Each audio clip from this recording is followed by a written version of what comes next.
IRS Form 1099-B is the proceeds from broker and barter exchange transactions.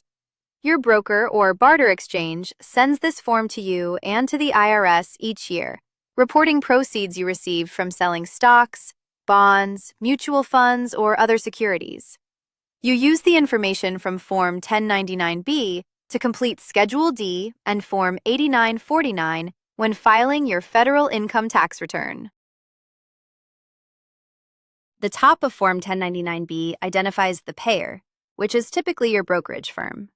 The payer's name, address, and TIN appear in the upper left. Your name and taxpayer identification number appear in the recipient section. Brokers may consolidate multiple transactions into one form or send separate 1099-B forms for different types of accounts, such as individual accounts versus retirement accounts.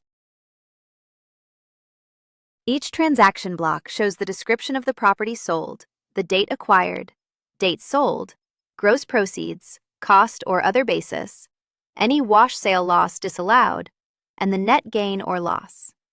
Box 2 indicates whether gains are short-term or long-term.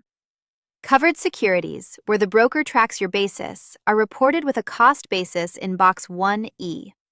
Uncovered securities may show no basis, requiring you to supply it from your own records.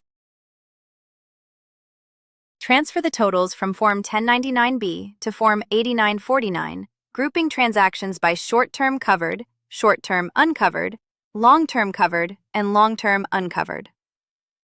The totals from Form 8949 flow to Schedule D and then to your Form 1040. Keep brokerage statements and trade confirmations to verify or correct any amounts. Fill yours out free at FormsPal.com. This is general information, not tax advice.